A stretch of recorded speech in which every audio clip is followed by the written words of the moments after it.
একটু একা হয়ে বসুন, হেডফোনটা কানে গুজুন, আর দরজার ছিটকিনিটা ঠিকঠাক লাগানো আছে তো? আজ যে গল্পটা বলতে চলেছি সেটা একান্তই আমার জীবনের এক গোপন অধ্যায়। এমন এক অধ্যায় যা সমাজের চোখে ঘোর অন্যায়, পাপ। কিন্তু হৃদয়ের অন্দরে এর গভীরে লুকিয়ে আছে এক অদ্ভুত টান, এক তীব্র অনুভূতি, যা আমার সমস্ত সত্তাকে ওলটপালট করে দিয়েছিল। আমি রেখা। আমার বাড়ি বর্ধমানের একটা ছোট্ট গ্রাম, যেখানে আজও মানুষের মনে কিছু প্রথা আর সংস্কার খুব শক্তভাবে গেঁথে আছে। এই গল্পের কথা কাউকে বলা সম্ভব নয়, কখনো না।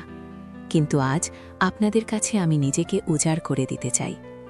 বিশ্বাস করুন, আয়নার সামনে দাঁড়িয়ে যখন নিজেকে দেখি, তখনও নিজের চোখের দিকে সরাসরি তাকাতে কষ্ট হয়। এই যে এখন আমি বসে আছি আপনাদের সামনে, একটা সাধারণ শাড়ি পরে, চোখে কাজল, ঠোঁটে হালকা লিপস্টিক, বাইরে থেকে দেখলে হয়তো আমাকে একজন ছাপোষা গৃহবধূই মনে হবে। কিন্তু আমার ভেতরের এই ক্ষত, এই যন্ত্রণা, তা শুধু আমিই জানি। আমার আঁচলটা আজ একটু আলগা, হাওয়ায় আমার কাঁধ ছুঁয়ে যায়, আর মনটা কেমন আনচান করে ওঠে। আপনারা হয়তো ভাবছেন, কি এমন থাকতে পারে আমার জীবনে যা এতটা গোপনে লুকিয়ে রাখার মতো? কেন আমার শরীরটা, আমার মনটা আজ এত অস্থির? উত্তরটা সহজ নয়, কিন্তু আমি চেষ্টা করব সবটা খুলে বলতে। আমার এই সাজ, এই পরিপাটি থাকাটা, এ যেন একরকম মুখোশ। এর আড়ালে লুকিয়ে আছে এক নিষিদ্ধ সম্পর্কের ঘোর। আপনারাও হয়তো এমন অনেক গোপন কথা নিজেদের মনে পুষে রেখেছেন, যা কখনো আলোর মুখ দেখবে না। আমার এই কাহিনী শুনে যদি আপনাদের মনে হয় যে কোথাও আমার গল্পের সাথে আপনাদের জীবনের টুকরো মিল খুঁজে পাচ্ছেন, তবে দয়া করে চ্যানেলটা সাবস্ক্রাইব করে দেবেন, কারণ আপনারাই একমাত্র আমার এই অব্যক্ত অনুভূতির নীরব শ্রোতা। আমাদের পরিবারটা বেশ বড়, যৌথ পরিবার, যেখানে সকালে ঘুম ভাঙত পাখির কিচিরমিচির আর ছোটদের খেলার শব্দে। বিয়ের পর যখন এই বাড়িতে এসেছিলাম, তখন আমার বয়স ছিল সবে 22। স্বপ্ন ছিল নতুন একটা জীবন শুরু করব, স্বামীকে নিয়ে সুখে সংসার করব। কিন্তু বিধাতা হয়তো অন্য কিছু লিখে রেখেছিলেন। আমার স্বামী, অর্থাৎ বাড়ির বড় ছেলে, তিনি স্বভাবতই একটু গম্ভীর প্রকৃতির, কাজ পাগল মানুষ। সকাল হলেই বেরিয়ে যেতেন নিজের কাজে, ফিরতেন রাতে ক্লান্ত হয়ে। আমাদের মধ্যে ভালোবাসার অভাব ছিল না, কিন্তু সেই সহজ স্বাভাবিক আবেগ, সেই খুনসুটি, সেই নিবিড় স্পর্শ, তার বড় অভাব ছিল আমার জীবনে। আমি যেন একটা খাঁচাবন্দি পাখি ছিলাম, ডানা ঝাপটাতে চাইতাম, কিন্তু পারতাম না। এই বিশাল বাড়ির কাজের ভিড়ে পরিবারের দায়িত্ব সামলাতে গিয়ে আমার নিজস্ব ইচ্ছাগুলো কেমন চাপা পড়ে গিয়েছিল। আর এই সব কিছুর মাঝে আমার জীবনে এলো দেবর রাহুল। বয়সে আমার থেকে ছোট, কিন্তু লম্বা সুঠাম দেহের অধিকারী। ওর হাসি ছিল মুক্তোর মতো ঝকঝকে, চোখ দুটোতে সবসময় একটা দুষ্টুমি ভরা চকমকি। রাহুল তখন কলেজে পড়ত, কিন্তু বাড়ির কাজে ওর সাহায্য করার আগ্রহ ছিল চোখে পড়ার মতো। আমি যখন রান্নাঘরে কাজ করতাম, ও হয়তো পাশ দিয়ে যাওয়ার সময় হঠাৎ থমকে দাঁড়াত। ভাবি, কিছু লাগবে? ওর গলার স্বরে একটা অদ্ভুত টান ছিল, যা আমার কানে ভিন্নভাবে বাজত। প্রথম আমি পাত্তা দিতাম না। দেবর তো ছোট ভাইয়ের মতো। কিন্তু দিনের পর দিন সেই ছোট ভাইয়ের মতো আচরণটা যেন একটু একটু করে পাল্টাতে শুরু করল। আমি যখন ছাদে কাপড় মেলতে যেতাম, দেখতাম রাহুলও হয়তো কোনো অজুহাতে ছাদের দিকে যেত, তারপর পাশে এসে দাঁড়াত। হালকা হাওয়ায় আমার শাড়ির আঁচল উড়ে যেত, আর ওর চোখ দুটো যেন আপনা থেকে আমার দিকে চলে আসত। আমি অস্বস্তি বোধ করতাম, কিন্তু কিছু বলতে পারতাম না।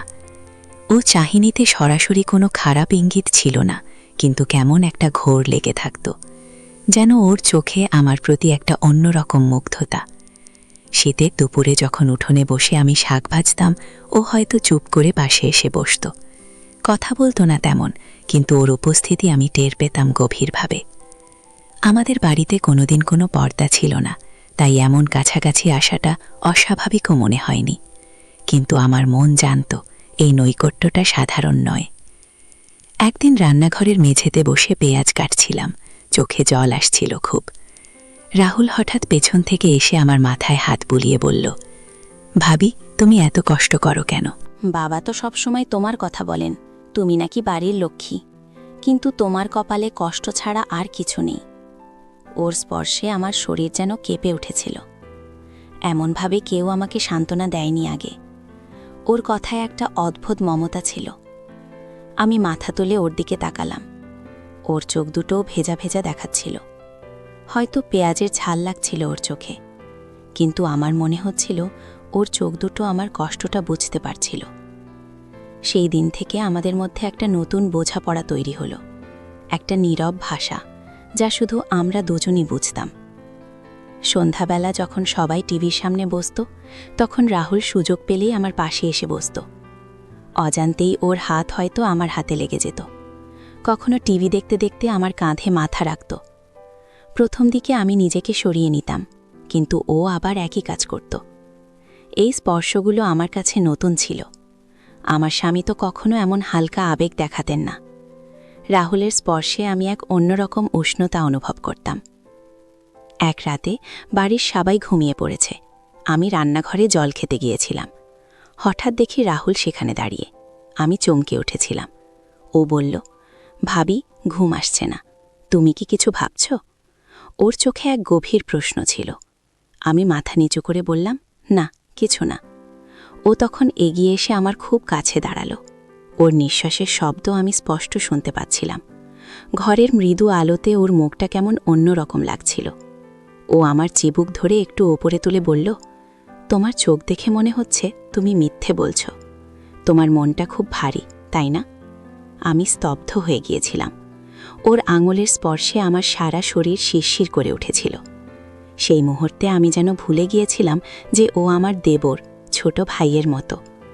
আমার মনে হয়েছিল এই প্রথম কেউ আমাকে সত্যিই বুঝতে পেরেছে। সেই রাতটা আমাদের সম্পর্কের মোড় ঘুরিয়ে দিল। এরপর থেকে প্রায়ই রাতের বেলা ও এসে আমার ঘরে উঁকি দিত, দেখত আমি জেগে আছি কিনা। আমিও যেন ওর আসার অপেক্ষায় থাকতাম। কখনো মাঝরাতে ছাদে গিয়ে দেখা করতাম। আকাশে চাঁদ থাকত, আর আমরা দুজন শুধু চুপ করে বসে থাকতাম। ওর উপস্থিতি আমার জন্য যথেষ্ট ছিল। আমার স্বামী এসবের কিছুই টের পেতেন না, আর পেলেও হয়তো বিশ্বাস করতেন না, কারণ আমার আর রাহুলের সম্পর্ক তো সমাজে নিষিদ্ধ বলে পরিচিত। রাহুলের চোখে আমার প্রতি যে গভীর ভালোবাসা ছিল, সেটা আমি অস্বীকার করতে পারিনি। ও আমার মানসিক দুর্বলতার সুযোগ নিয়েছিল, এটা বললে ভুল হবে না। কিন্তু আমার মনে হয় আমিও ওর প্রতি দুর্বল হয়ে পড়েছিলাম। আমরা দুজনেই যেন একটা মায়া জালের মধ্যে জড়িয়ে পড়েছিলাম, যেখান থেকে বেরিয়ে আসার কোনো পথ ছিল না। দিনের বেলায় আমি ওর ভাবি, রাতের বেলায় যেন অন্য এক জগতের সঙ্গী। এক অদ্ভুত টানে আমরা পরস্পরের দিকে ঝুঁকে পড়েছিলাম। ও আমাকে নানান গল্প বলতো, আমার দিন কেমন কাটল সেই খবর নিত। ওর কথায় এক ধরনের নিজস্বতা ছিল, যা আমাকে মুগ্ধ করত। ওর হাতের স্পর্শ, ওর গলার স্বর আমার মনকে যেন এক অজানা সুখে ডুবিয়ে দিত। আমি জানতাম এটা ঠিক নয়। সমাজের চোখে, ধর্মের চোখে এটা ঘোর অন্যায়, কিন্তু আমার মন যুক্তি মানছিল না। রাহুল মাঝে মাঝে এমন কিছু কথা বলতো যা আমার ভেতরে একটা ভয় তৈরি করত। যেমন, ভাবি, আমি তোমাকে ছাড়া বাঁচতে পারবো না, তুমি যদি আমাকে ছেড়ে দাও আমি সবাইকে সব বলে দেব। এই কথাগুলো শুনে আমার বুক কেঁপে উঠত। ও কি আমাকে ব্ল্যাকমেইল করছে, নাকি এটা ওর গভীর ভালোবাসারই বহিঃপ্রকাশ? আমি বুঝতে পারতাম না। আমি তো ওর পরিবারের একজন। আমার নিজের একটা সংসার আছে, সম্মান আছে। সব কিছু ভেঙে যাবে যদি এই গোপন কথা ফাঁস হয়ে যায়। কিন্তু ওর আবেগপ্রবণ চোখ দেখে আমি কিছুতেই নিজেকে সামলাতে পারতাম না। আমি এক জটিল জালে জড়িয়ে পড়েছিলাম। আমাদের এই লুকোচুরির সম্পর্ক কয়েক মাস ধরে চলেছিল। দিনের বেলায় স্বাভাবিক আচরণ, রাতে অন্ধকার আর নীরবতার সুযোগে তীব্র আবেগ। আমি এক অপরাধ বোধে ভুগতে শুরু করেছিলাম। আমার স্বামী হয়তো ভালোবেসে আমাকে তার ঘরে এনেছিলেন, আর আমি তার ভাইয়ের সাথে এমন এক সম্পর্কে জড়িয়ে পড়েছিলাম। এর ফল কি হবে তা ভেবে আমার ঘুম আসত না। রাহুলও হয়তো আমার মনের অবস্থাটা বুঝতে পারত। ও কখনো কখনো খুব শান্ত হয়ে যেত, আমার পাশে বসে শুধু আমার হাতটা ধরে থাকত। সেই নীরবতাতেই যেন অনেক অব্যক্ত কথা বলা হয়ে যেত। একদিন আমি সিদ্ধান্ত নিলাম, এই সম্পর্ক থেকে আমাকে বেরোতে হবে। এটা কোনোভাবেই দীর্ঘস্থায়ী হতে পারে না। আমি রাহুলকে ডেকে সব বললাম, শোনো রাহুল, এটা আর চলতে পারে না। আমরা যা করছি তা অন্যায়। এটা আমাদের দুজনের জীবনটাই নষ্ট করে দেবে। ও আমার কথা শুনে চুপ করে বসেছিল। ওর চোখে জল ছিল। ও আমাকে বোঝানোর চেষ্টা করেছিল যে ও আমাকে কতটা ভালোবাসে, কিন্তু আমি দৃঢ় ছিলাম। আমি ওকে বোঝানোর চেষ্টা করলাম যে এই ধরনের সম্পর্কের পরিণতি খুবই খারাপ হয়। আমি জানি ও হয়তো খুব কষ্ট পেয়েছিল, কিন্তু আমার কাছে আর কোনো উপায় ছিল না। আজও আমি যখন সেই দিনগুলোর কথা ভাবি, আমার বুকের ভেতরটা কেমন মুচড়ে ওঠে। আমাদের সম্পর্কটা হয়তো সমাজের চোখে নিন্দনীয় ছিল, কিন্তু ওর প্রতি আমার অনুভূতিটা ছিল ভীষণ খাঁটি। তবে আমি একটা কথা বুঝেছি, জীবনের কিছু আবেগ আছে যা আমাদের ভেতরের মানুষটাকে প্রবলভাবে নাড়া দেয়, কিন্তু সমাজের কিছু অলঙ্ঘনীয় নিয়ম আছে যা আমাদের রক্ষা করার জন্যই তৈরি হয়েছে। সেই নিয়মগুলো না মানলে সবকিছু এলোমেলো হয়ে যায়। সেই নিষিদ্ধ সম্পর্কের টানে হয়তো ক্ষণিকের সুখ পাওয়া যায়, কিন্তু দীর্ঘস্থায়ী শান্তি আর সম্মান পাওয়া যায় না। জীবনে কিছু ভুল আমরা করি, সেই ভুল থেকে আমাদের শিখতে হয়। নিজের মনকে নিয়ন্ত্রণে রাখা এবং সঠিক পথে চলা, এটাই হয়তো জীবনের সবচেয়ে বড় শিক্ষা। এই শিক্ষাটা আমি অনেক দেরিতে পেয়েছিলাম, কিন্তু পেয়েছি। হয়তো আমার এই গল্পটা আপনাদের কাউকে কাউকে নিজের জীবনের ভুলগুলো নিয়ে ভাবতে শেখাবে। কারণ কিছু আবেগ হয়তো গভীর, কিন্তু পরিণতি না জেনে তার গভীরে ডুব দেওয়াটা বোকামি। একটা সুস্থ ও সুন্দর জীবন তখনই সম্ভব যখন আমরা নিজেদের আবেগ আর দায়িত্বের মধ্যে একটা সঠিক ভারসাম্য বজায় রাখতে পারি।